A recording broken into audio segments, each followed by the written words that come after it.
Praise lord. ప్రభు తన వారిని ఎరుగును. 2 తిమోతి 2:19లో ఉంది మాట. ప్రభు తన వారిని ఎరుగును అంటే అయితే యేసు అందరినీ ఎరిగినవాడు కాబట్టి ఆయన మనుషుల ఆంతర్యం ఎరిగినవాడు కనుక ఎవడనూ మనుషుని గురించి ఆయనకు సాక్ష్యం ఇవ్వక్కర్లేదు. యోహాను 2:24-25. దేవుడు సర్వాంతర్యామి, అందరి హృదయాలను ఎరిగినవాడు కనుక మనం దేవుని దగ్గర ఈయనలాగా మనమే పాపం చేసి ఎదుటి వాళ్ళకి నెట్టేద్దాం అనుకోవడం ఇలాంటివి చేసినట్లయితే దేవుడు ఎరగడా? దేవుడికి సమస్తము తెలుసు, అందరి హృదయాలు తెలుసు. కాబట్టి ఎవరిని కూడా ఎవరి హృదయం ఎలాంటిది, ఎవరు ఎలాంటి వారు చూడండి. దేవుడు మనుషుల ఆంతర్యం ఎరిగినవాడు కనుక ఎవడు మనుషుని గురించి ఆయనకు సాక్ష్యం ఇవ్వక్కర్లేదు. ఎదుటి మనుషుల గురించి సాక్ష్యం, నీ మనస్సాక్షి నువ్వు కాపాడుకుంటూ ఉన్నట్లయితే దేవునికి వారి మీద వీరి మీద చెప్పి కొంతమంది ప్రార్థనలో అలా చేసేద్దాం ఇలా చేసేద్దాం అని ప్రార్థనలు అంటూ ఉంటారు.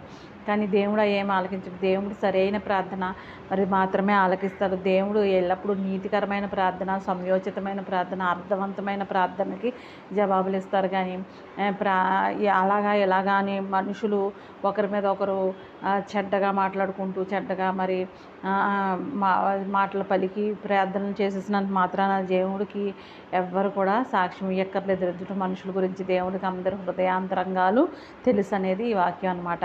కాబట్టి మనము మన మనస్సాక్షిని కాపాడుకుంటూ ఎల్లప్పుడూ మనము మన యొక్క స్థితిగతులను కాపాడుకుంటూ ఉన్నట్లయితే దేవుడు చక్కగా మనకు కూడా మంచి ఫలితాన్ని ఇస్తాడు. అంతేగాని ఎదుటివారి మీద ఎల్లప్పుడూ నెపములు మోపే రీతిగా మన మాటలు కానీ ప్రార్థనలు కానీ ఉండకూడదని భావం అన్నమాట. ఆమెన్. Praise lord. హల్లెలూయా.